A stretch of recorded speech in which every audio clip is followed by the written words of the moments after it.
All right, this is the CoachSpeak podcast. I'm Nick Baumgart for bombhoops.com. Joining me on the phone lines, Hammond head coach Larry Moore Jr. How's it going, Coach? Man, I'm doing all right. Just recovering from that long road trip to Evansville. All right, you weren't with me. We met up. I got to meet you, but I just keep me out of trouble. All right, so I wasn't. Absolutely. It was good seeing you this weekend. You were in town with your Hammond Wildcats to play. We played Evansville North. Mm-hmm. Yeah, that's my alma mater. And they gave you. Oh, North is? Yeah, that's where I went. I'm a Husky. That's a beautiful school, man. You see it off the highway. My guys was like, man, is that a college?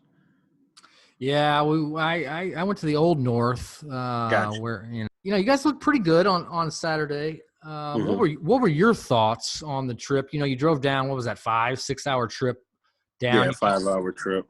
Yeah. So you came down on Friday, if I'm not mistaken. Yeah, came down Friday.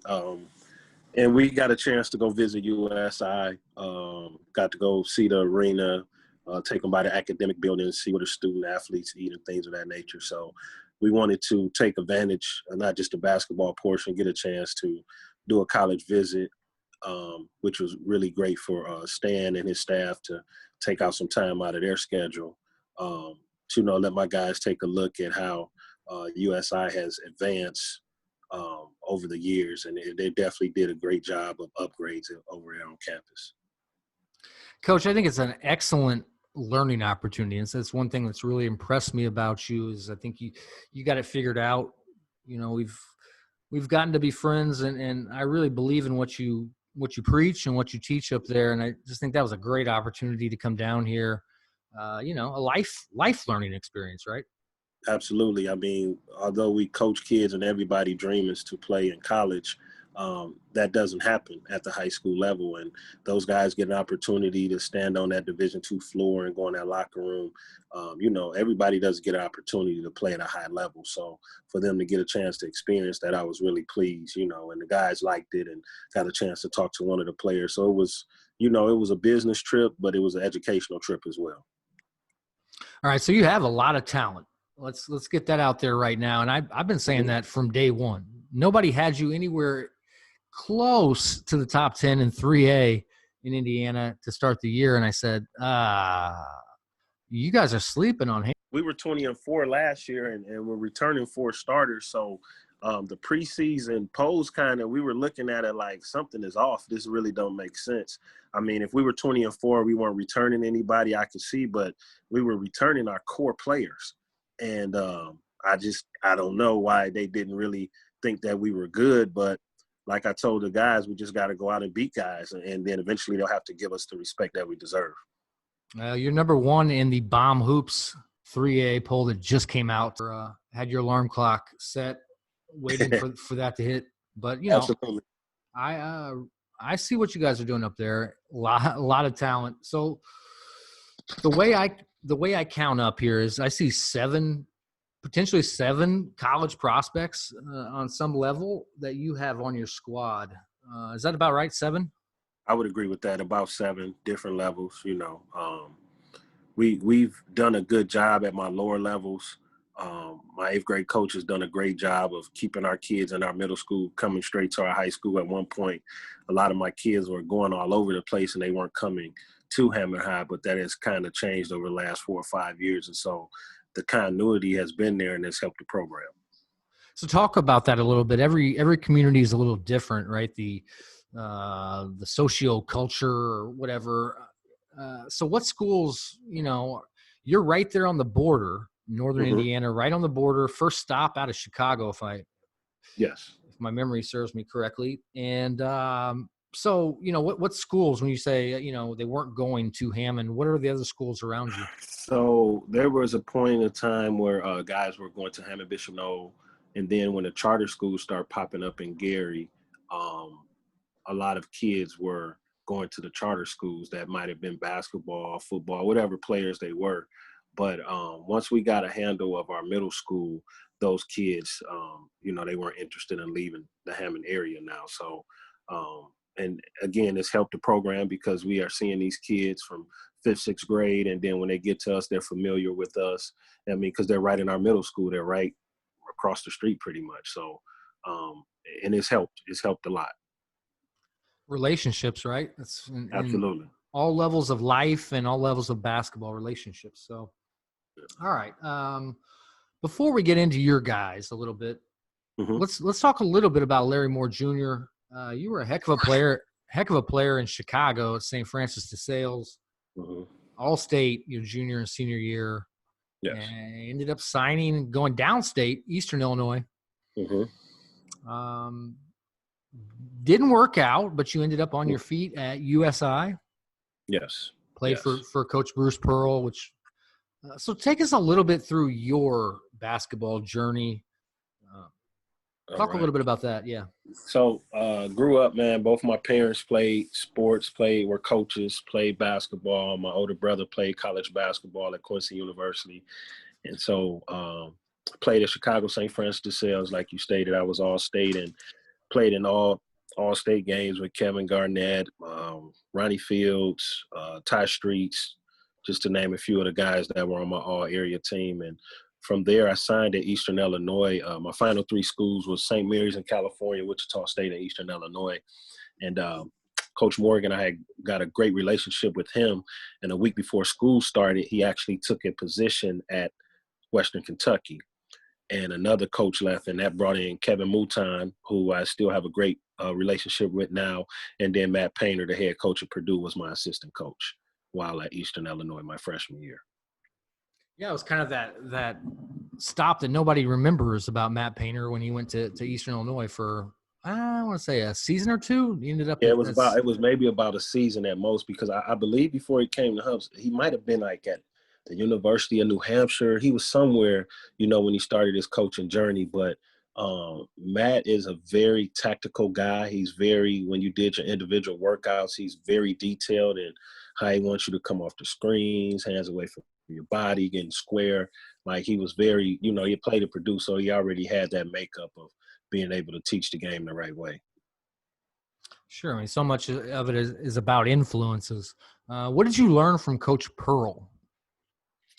Man, Coach Pearl, the energy that people see on TV, man, that's every day. It doesn't matter if it's a 6 a.m. run on Friday morning or an 8 o'clock practice on Saturday. Man, energy is not fake. This is him. Like, he comes in, he's happy to be there. He's thankful to be the coach.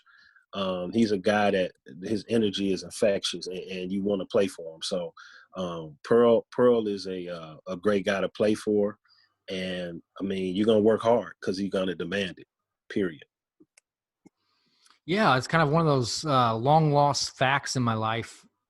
Coach Pearl was at USI. I was at Evansville North, and he offered me a scholarship to USI. And at that point, I was 16 or 17 and thought I was Division I, Right. And looking back, the fit and their style of play there was probably more in line with what I needed. So, that's he's got a hand in my basketball journey as well. It's something that, when I talk about it with kids, I it's not always about levels. That's obviously a reoccurring theme here.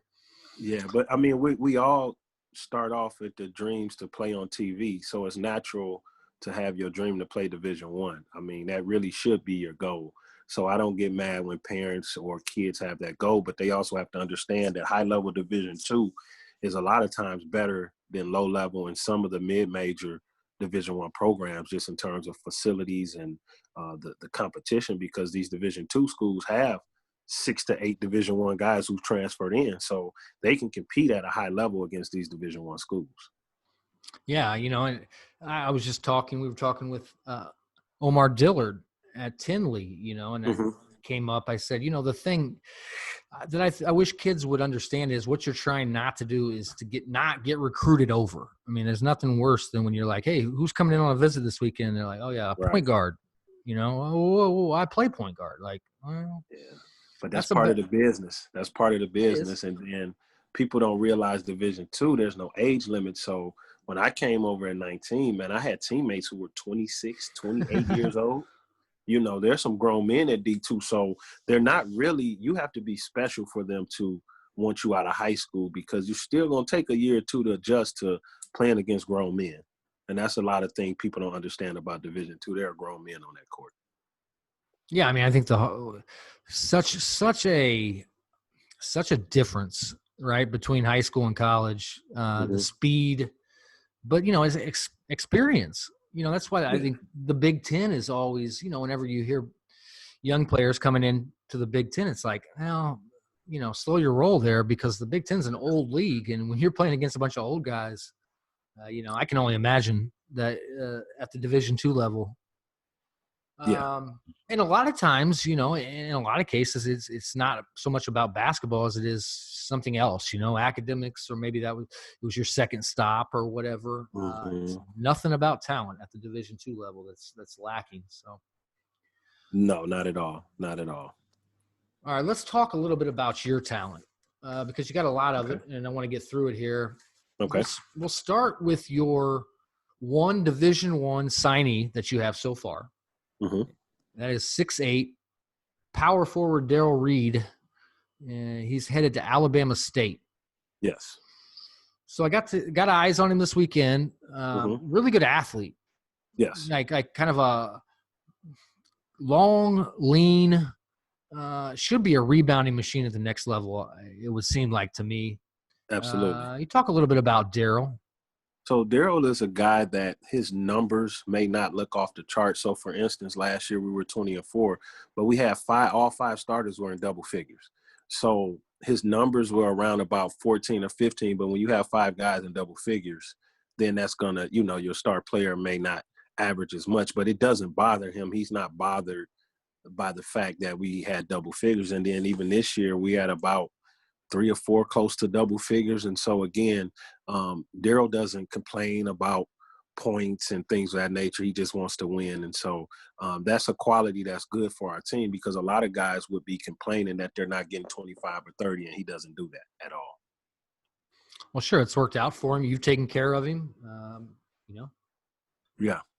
All right. So, like I said, Darrell's headed to Alabama State. Let's talk about Harold Woods. Here's a quick story. I was sitting watching the game on Saturday at Evansville Ball. Hammond was in town to play Evansville North, and Jordan Woods caught the ball on the right baseline, just outside the short corner, swept the ball, took one dribble, and just brought the tomahawk down. Two-hand, just easy. What is he, 6'3"? Harold is about, you say Harold or Jordan? Harold is about 6'4". Jordan is like 6'3". So his brother is 6'3". Yeah, Harold just brought the hammer down, right? And I'm sitting there, there's a group of college coaches are sitting not too far from me. And so I looked at them, and they're looking at each other going, whoa, wow. Oh, yeah, he can get up. He gets up easy. Right. So talk a little bit about Harold's game. I know he's got a Cleveland State offer, and I want to say an IUPUI. Is that correct? No, just IUPUI. Just IUPUI. Okay. Yeah. And so Harold, I would say his recruiting really got stagnated by COVID because he wasn't able to have a true summer playing on the circuit. And so he has strong interest from Purdue Northwest, which is locally a Division II program, and then a lot of different JUCOs. But I believe that his offers would have been totally different had COVID not hit and he got a chance to be seen by a lot of coaches. But Harold, number one, outside of his athleticism, Harold can shoot the ball very, very well. And he can score at different levels. And like you say, he turned that corner. I knew he was going to dunk it because he does it at times in practice. But if you just walk by him, you wouldn't see that, But he has a kind of a freakish, slow game, and then he'll just raise up on you and dunk the ball. And again, he can guard multiple positions. Harold is definitely a Division I level kid. Now, what level, I'm not sure yet. But programs really need to take a look at a good kid. He's a good kid, first of all, good grades, easy to coach. And I think his best basketball is definitely ahead of him when he leaves me. Yeah, I would say he's probably got the best hair in the state as well. Oh man, I hate his hair. He knows that. He's multi-talented, Coach. I like it, man. I like it. All right. No, he was a kid. His athleticism jumps out at you. His shooting, he didn't miss very many in warmups. Mm-hmm. If he can improve the ball handling, I think he can play either spot a little bit at the next level. So, he certainly a kid that, and he's going to get mad for me saying this, but high D2, low D1, mid major. Yes. It would be, might help them out to take a look at him and see what he offers for you. All right. Any more about Harold Woods? He's senior, 4-year starter for you. This is third year on varsity for me. Again, like I say, very, very good kid, easy to coach. He is the one that I send the messages to, so he makes sure everybody gets the updates and things of that nature, because in this COVID climate, things change second by second. So he is my go-to guy to pass the information on to the team. So he's a great communicator in that right. So whoever gets him, they're going to get a really good ball player and a really good kid. All right.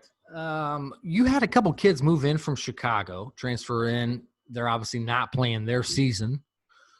First one I want to talk about, we'll talk just a little bit. We're not going to go too much into it because he's got an ongoing case right now, eligibility case, but that's Sean Burrows. Sean is from, I want to say, Thornton High School. Yeah, he's from Thornton, right? Mm-hmm. Yeah, and Julius is from Fractional North. That's right. Yeah, right. Julius and Daryl Reed are first cousins.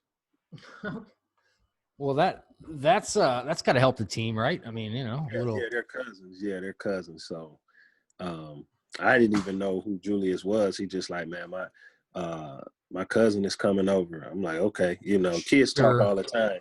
Yeah, you don't know who these kids are.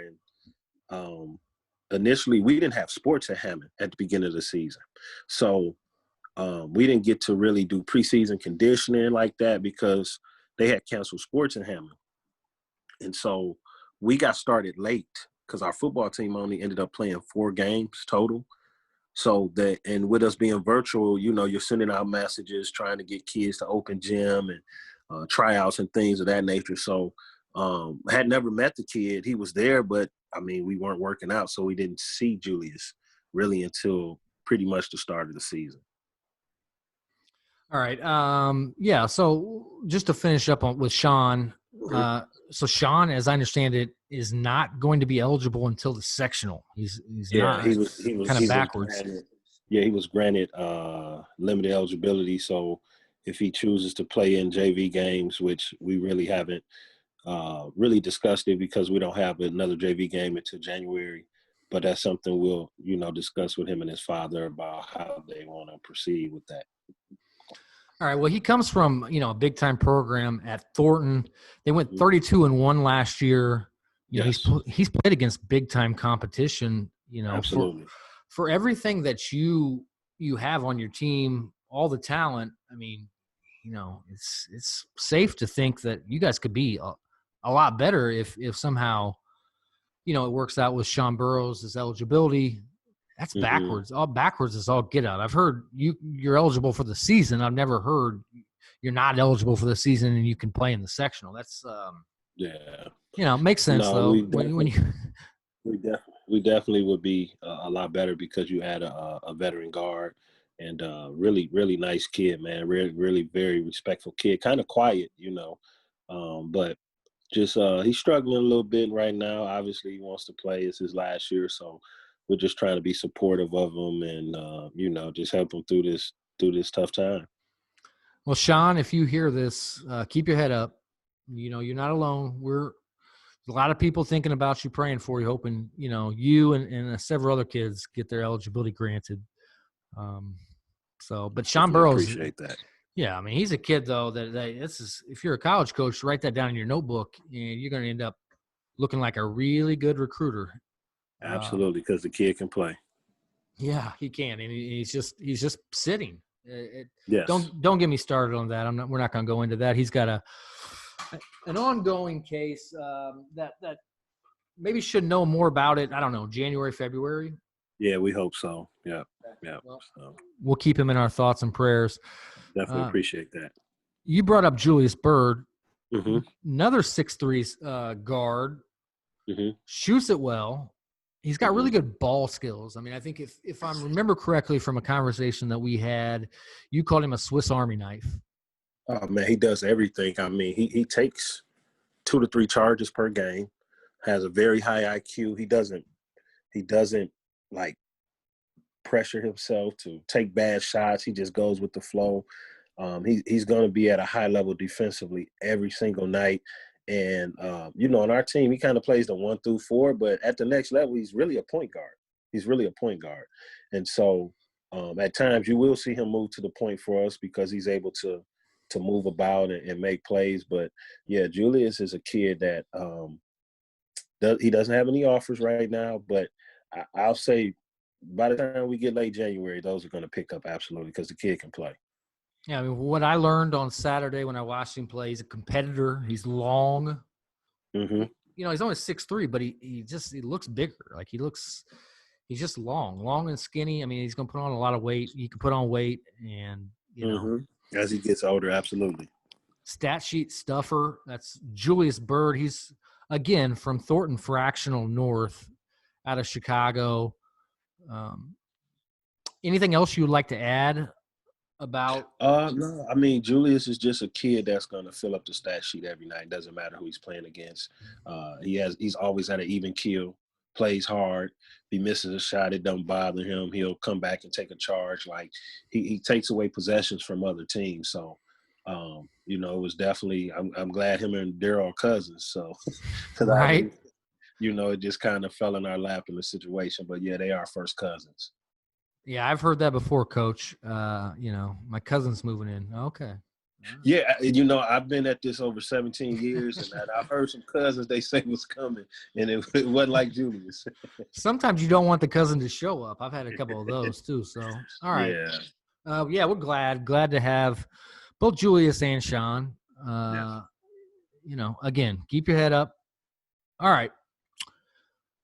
Now let's move on to a guy I know that is pretty special to you. Mm-hmm. That's Reggie Abrams, 5'10", senior guard, gym rat. Yes. He's been in your backcourt for 4 years now. Yeah. He's been starting for 4 years. 67 and 17 as a starter. So there you go. Say no more. I don't know if it was by coincidence or if he actually had a hand in that winning, but nevertheless, 67 and 17 as a starter at Hammond, which, to be honest, there's been some lean years, right? Heading up to this we had most recent won, stretch. Yeah, when we won that sectional his first year, we hadn't won a sectional title since 2005. I was blown away by that stat. Yeah. As someone who grew up, competing with, all the talent, all the, kind of held Hammond in a certain light, down here in Southern Indiana, Hammond. To think that there was no sectional since 2005 was really kind of mind blowing, and so it really kind of lets you kind of know like what this kid's about. He's probably a mid-level D2, maybe NAIA kid. Yes, yeah, and what it is, number one, work ethic is off the charts. Easy to coach, has a 3.88 in the classroom, so he gets it done on both sides, and he just cares about winning, and you can't teach that. He just has he's gonna find a way to win, and so this past weekend he didn't have a good game, didn't shoot it well, and so a couple of college coaches was inquiring about Harold and Julius, and he was the first one that stood up clapping. Like he's not bothered by if he doesn't have a good game or a coach doesn't talk to him. Like he was just happy that his teammates had some guys drawing some interest. So you can't teach that. Like a lot of kids are selfish in that manner. If it's not for them, it's like kind of whatever. They're quiet. That's not him. So he is a kid that, when he gets to that program, man, he'll end up being like one of the best players to come through there just because he's going to play all 4 years. Because he's going to compete. He's going to compete every day in practice, winning sprints in the weight room. So if guys, some guys in college have those days that they going through the motion. He don't go through the motion. So whatever school gets him, his teammates going to have to bring it, who definitely the guards, because he's going to go hard every day. I mean, he's a great kid to take a chance on is how I like to look at it. I mean, yeah, if he ends up on the floor, he's obviously going to be on the floor because he's helping you. But even if he doesn't play right away, he's going to compete every day in practice. He's going to make, your other guys better, whether he's running second team or running scout team or, whatever he's doing, or if he's injured, like you said, he was cheering from the sidelines. The other thing about him that he's a kid that you can put your head down at night and not worry about him, right? Oh, no, man. Yeah, you're Reggie's not worried not about out. him getting in trouble.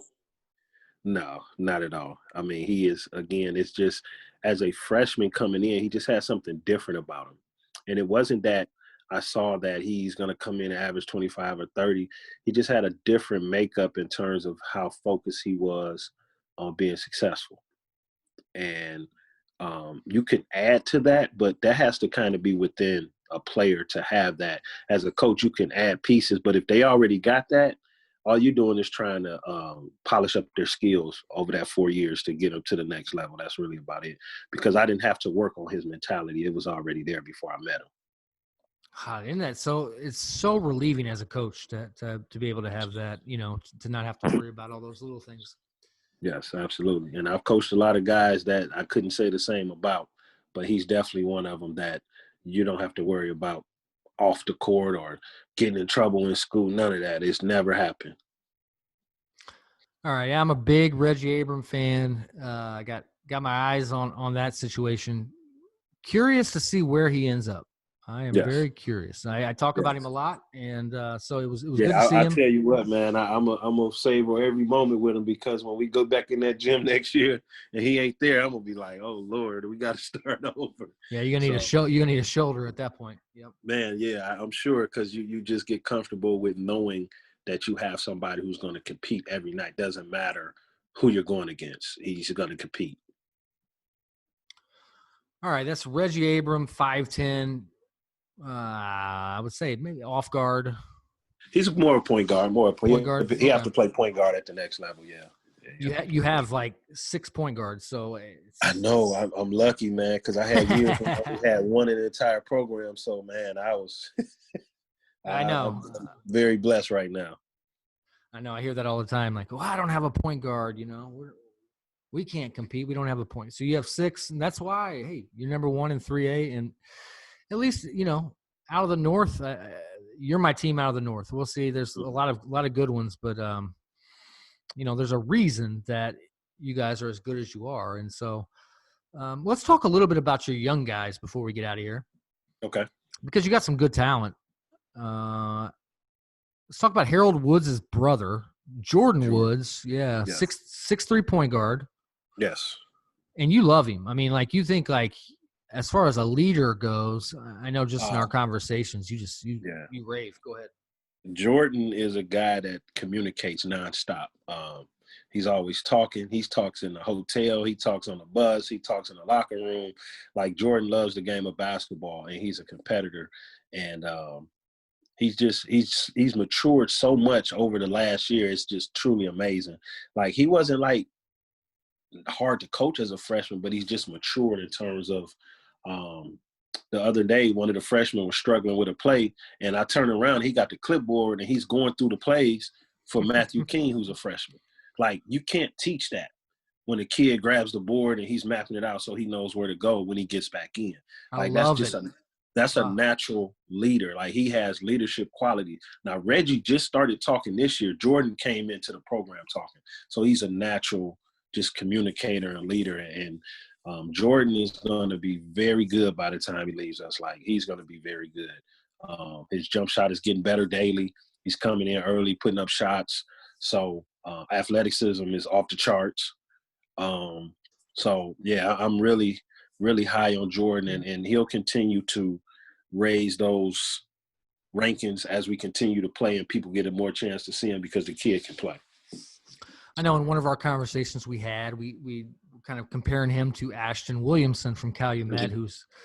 who bombhoops.com has number 2 in the state Mm-hmm. currently. And you said, hey, look, pay attention because Jordan Woods is not that far behind Ashton Williamson. No, So. not at all. Not at all. And as Jordan continues to increases his range with his jump shot and shooting on a consistent basis, then we're going to see some movement in that for sure because he is shooting the ball much better than he did last year as a freshman. I saw an interesting interaction on the court on Saturday, and it was actually the other way. It was Reggie talking to Jordan, Mm-hmm. and the thing I guess that stood out to me was, one, that they were communicating, but two, it was that Jordan was listening. Mm-hmm. Sometimes as a communicator, right? If you're always talking, you're not listening. Mm-hmm. I just thought that stood out to me. Like, I knew about his leadership. I knew about his, communication ability, but, being a good listener is something that I don't think we talk enough about. Right. But, being able to take criticism, being able to take an older person telling you, and, just for the betterment of the team, mm-hmm. Listening, going along with it, whatever. Sometimes it's not always like that, Coach. Sometimes I see the guys I know you do listen. too. Yeah, guys don't want to listen. Mm-hmm. No, Jordan is a kid. If we tell him something to add or make this adjustment, he literally tries to do it within the next couple of possessions in practice. Like he takes heed to what you say, and then he tries to implement it. And you can't teach that because everybody don't get it that quick. But he has a very high IQ. He takes on challenges. When we went and played Gary Westside, he guarded Kamari. I think Kamari had like 8 assists, like 8 turnovers. Like he took on the challenge of guarding a top guard in the state as a sophomore, and he did well. He won the matchup. So I was very pleased with him. That day I told him, I said, you're going to take Kamari. And the only thing he said was like, bet, coach. All right, we good. And that was it. And he took on the challenge. So as a sophomore, when you have that mentality, he's going to be trouble for the next couple of years. And I think that these guys, they all seem to kind of feed off each other. Like it's kind of that wolf pack mentality. Like, you know what I'm saying? Like, are you there? Yeah, I'm here. I didn't know if I lost you. It just seems like they have kind of a wolf pack mentality as far as their confidence goes. Like they feed off each other. Like, they look around and say, man, we got a squad. Let's go. Right. I'm not backing down from nothing. Well, our practices are extremely tough. So to them, after the game, they literally say the game is easy in terms of the conditioning portion of it because our practices are pretty strenuous, and we're still lifting twice a week, and we make sure that their bodies are in order, ready to compete. And so they know my saying is we get dressed ready to compete and win. Like we don't get dressed just to be doing something. We didn't drive 5 hours just to hang out. Like it's a business trip. We're getting dressed to win, and whatever we have to do, that's what we need to do to get a win and get back on the road. All right, so that was Jordan Woods, sophomore. Mm-hmm. I mean, if you're a mid-major, certainly in the regional area, that's a kid to write down. And yes, and he's a high-level receiver too, so he's just a great athlete. So I would definitely – coaches need to get to work on him because once it starts, if you didn't get in early, it's going to be hard to really get a hold of him and that interest just because he's such a phenomenal athlete. Yeah, and mentally tough too. Mentally tough, great athlete. All right, that's Jordan Woods. Mm-hmm. And let's talk a little bit about you had a freshman, a 6'6" freshman, Davion Doty. Yes. It was his first game back over the weekend, last weekend. And, so he was rusty. Couldn't really see what he had. It was a big game, I guess, certainly for a freshman to debut 6 hours from home in a classic against some team he has no idea about. So there was a lot going on there. But I think, from as I understand it, explosive athlete or not. I mean, he needs to work on his jumping, laterally, very quick for a big 6'6" kid, plays like a 3-4, Yes, I good agree. shooter. Yeah, he can shoot the Um, ball. so, once he learns his body and again, it's a long, lanky kid who's finding himself as a freshman. But once he starts, finding that coordination, finding that strength, Hmm. Coach, I think you got a good one. Yeah, Davion is going to be very good. And one thing to speak about Daryl has done a great job of being a mentor with him during the process of him preseason. He had a cast on. Like, he literally just got cleared the day before we left because he had an x-ray and things of that nature. So he wasn't even sure he was going to travel. So he found out on Thursday that he was actually traveling and playing. But Daryl has done a good job of, teaching him the plays and things of that nature because he really couldn't do any contact. So I still believe that he won't really be what people want to see until mid-February, to be honest, until he start getting those reps in practice and get that hand hit a little bit and, be able to take that bump and not be a little nervous of because he had a broken wrist. So, but the kid can shoot it. Decent ball handler, does block shots for his size, but is a very tough kid. But again, he's going to get better going against Daryl every day. He has no choice. He's going to have to compete against Daryl every day in practice. What's his future? Is it like on the wing? Is he more of I a? think I believe he's going to be a stretch 4 because the game has completely changed. He's definitely not a center, but I can see him being a nice stretch 4. But he does have to work on that athleticism. But again, when we were going through our preseason in the weight room and our jump program, he wasn't able to do any of that because he had a cast. So he's definitely still months behind in terms of his strength. Because when we were in there getting it, he couldn't really do anything but ride the bike, do some squats with no weights and things of that nature. So he's really months behind our guys in terms of his strength. All right. Well, I think we got through everybody. Mm-hmm. Man, let me ask you something. Who's your hardest worker? My hardest worker easily would be Reggie. Because there are times when we get out of a 2-hour practice and then him and my sophomore guard, Vince Overshawn, they'll go to our sportsplex. They'll go shoot for another hour and a half when they leave from practice. And this is not anything that we tell them to do. This is just – and Vince is a really good kid coming up for me, a sophomore right now, but he can shoot the ball very well. But these guys do this 2 or 3 times a week after being with me from practice and weights, and then they'll go shoot at another local gym, and they just shooting. So you can't teach that that work ethic. So definitely Reggie. Yeah, I had a thought. I was going with it, but it kind of reminds me a little bit of Shamar Avance. There's like he's notorious from Lawrence North, Shamar Avance. Okay. But he's notorious for showing up all over Indy. On the northwest side. Next day he shows up on the southeast side just to find a game. I mean, the kid just want to be loves ball. Yeah, he just loves some ball. Oh yeah. So you mentioned Vince. Will King is another kid that I heard a lot from your people. Oh, you're talking about Matthew King? I'm sorry, Will. Yeah. Will King's at Sullivan. Matthew King, yes. Matthew is going to be very good. he gets buckets as I understand it. Yeah, Matt puts it in a hole. Matt is at that learning curve right now of having to guard Reggie and Bird and Harold. So he's going through the gauntlet, but he's learning how to defend because my older guys are so good. And so Matt will be ready to go as a sophomore, no questions asked. He will be that kid that's with Jordan and competing and scoring the ball. He can shoot it. He can score in different ways. He was one of the top 8th graders coming in.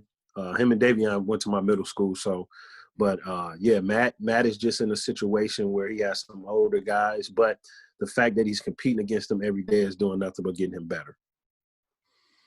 Yeah, I mean, that's the way you kind of want it to work out, right? Where the older guys Absolutely. are kind of, training the young guys and you don't have any lulls. And I think you guys could actually end up being even better in 2 years. We'll Yes, see. yes, with these guys. Yep. And like I say, they're just a hard group of kids that just work hard, like, and they're actually all friends, and so that helps too. And again, there's no egos on our team, which is easy to coach. And they just really feel like, with COVID hitting us last year and stopping the season, man, they just don't want to take anything for granted, and that's kind of the way they play. It definitely comes across, Coach. What do you teach at Hammond? I teach freshman English. That is. I love hearing that. My high school coach was a math teacher. Okay. Castle, who played Gary West down on Saturday. Brian Gibson, he's an English teacher as well. That's Okay. very interesting stuff, Coach. I really like what you're doing there. You guys, you just seem like you're having fun. It just seems like you like each other, and I think that's worth wins on the scoreboard. Absolutely, man. We got a great group of kids, man. And I mean, this has been a process for some years, man. There were some years, and I mean, I've never had a losing season, but there were some years we were on the brink, and we couldn't get over that hump with the really good Griffith teams, always playing them well, and just couldn't get out of sectional. So those kids competed. It wasn't that they were bad kids or anything like that. We just couldn't get over the hump. But now our kids, the expectation is, okay, we go to sectionals, we're supposed to win that. It's not like before we were thinking we might win it. That has definitely changed. The mindset has changed. Like, we're going in here to win this and move forward and try to, definitely try to get downstate, because this is the last year of our school. So Where do you guys go next year? Well, Hammond High and Hammond Clark will combine, and it's called Hammond Central. So the building is already built. So where our old school sits, when they tear that down, that'll be the parking lot. But our new building is already built. Okay, that's good information to know. A new high school there in Hammond. Yeah. Is the gym done? Yeah, we'll have actually 5 courts in there. The school we in now, it only has 1 court, so our Wow. days are long. If our girls practice 3 to 5, we don't get on till 5 o'clock. It's just one gym. So the flexibility of having multiple courts is just like, I can't even imagine it, just because we have some late nights. If you think kids get to school at 7 and then we don't leave till after 7, that's long days. Those are long days when you only have 1 court. Wow. That's going to be huge for the program as well. Yeah, a state-of-art weight room, everything. Our building is over 100+ years old. So, you can complain about it, or you can try to figure it out and still make it work and try to be successful. So we got an old weight room, but you got weights you can get strong in it. So you just got to do what you got to do. Let me ask you something. You have a lot of experience in basketball, experience in coaching. You have a diverse skill set. Your bag is full, Coach, in coaching. You got any goals? Like any do you have any aspirations of maybe coaching in college or anything like that? Absolutely. Funny that you asked that. I actually never had aspirations to coach at the high school level. Wanted to coach at the collegiate level. After I graduated, my mom got sick, which led me to move back. She ended up several years later having a double lung transplant. She's still living now and Wow. doing okay. So I never intended to come back home to coach high school. Always wanted to coach at the collegiate level. And so, and the opportunity just hasn't presented itself. Over the years, I've been close to getting different positions, but yeah, never had a desire to coach at the high school level, to be honest. Always wanted to be at the collegiate level. It just never panned out. There you go. If you are a college coach out there, man, you might want to kick the tires on Coach Larry Moore. I mean, he's been all over. Played Division I, played Division II, played for Matt Painter, played for Bruce Pearl. It's just, Coach, you got an impressive situation. You're an impressive coach, and I really do appreciate you taking time out of your day today. I appreciate you reaching out. Once we started communicating, man, I love what you're doing and getting out. I mean, because with this pandemic, man, any type of positive reporting for our kids across the state, man, is great for any of us, just because everything changes and the streaming. And so the things that you're doing, taking out time and getting out this information on this platform is great. So I definitely appreciate you having me. As I say, it's a symbiotic relationship. So I couldn't go on without you. And so really do appreciate you as well. All right. You want to give a shout out to anybody? I know Coach Daniels is probably out there on the internet somewhere if he's not.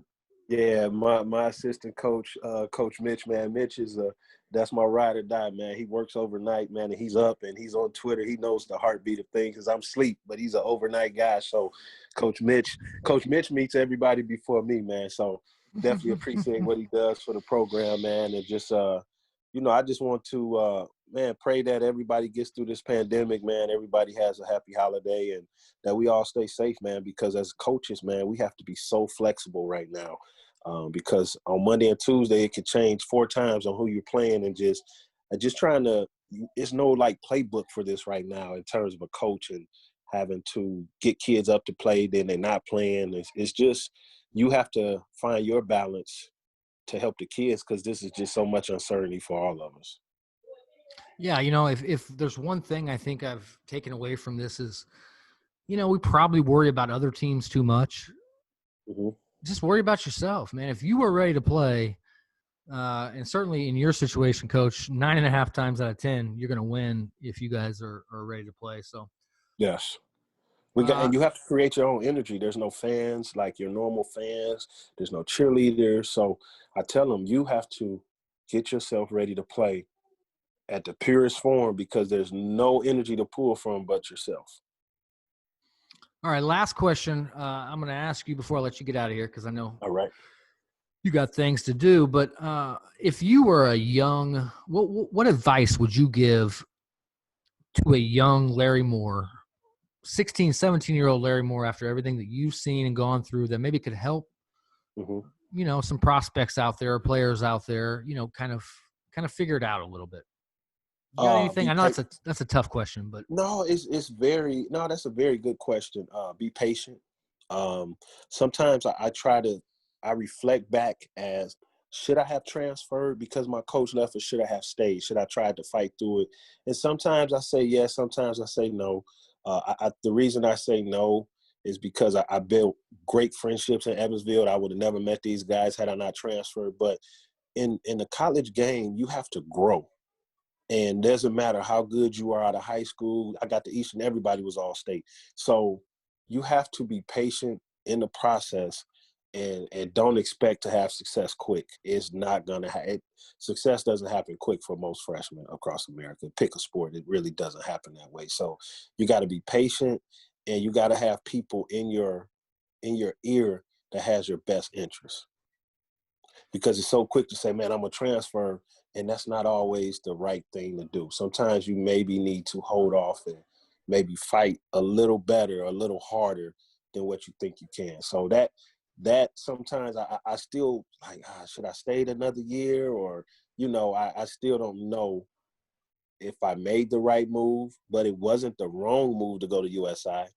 But should I have tried to fight through it even though the coach that recruited me left? That's deep.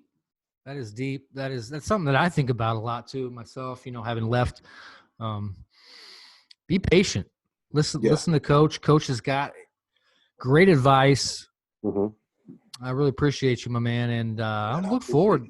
Time out to speak with me, man. It was our off day, man. And I'm going to just be playing with my 4-year-old for the rest of the day, man, and chilling. So it's all good. Well, I certainly appreciate your friendship, Coach, and we'll talk soon. And hopefully I'll see you here in 6 weeks I don't know, maybe 2.5 months in Indianapolis. That's definitely our goal.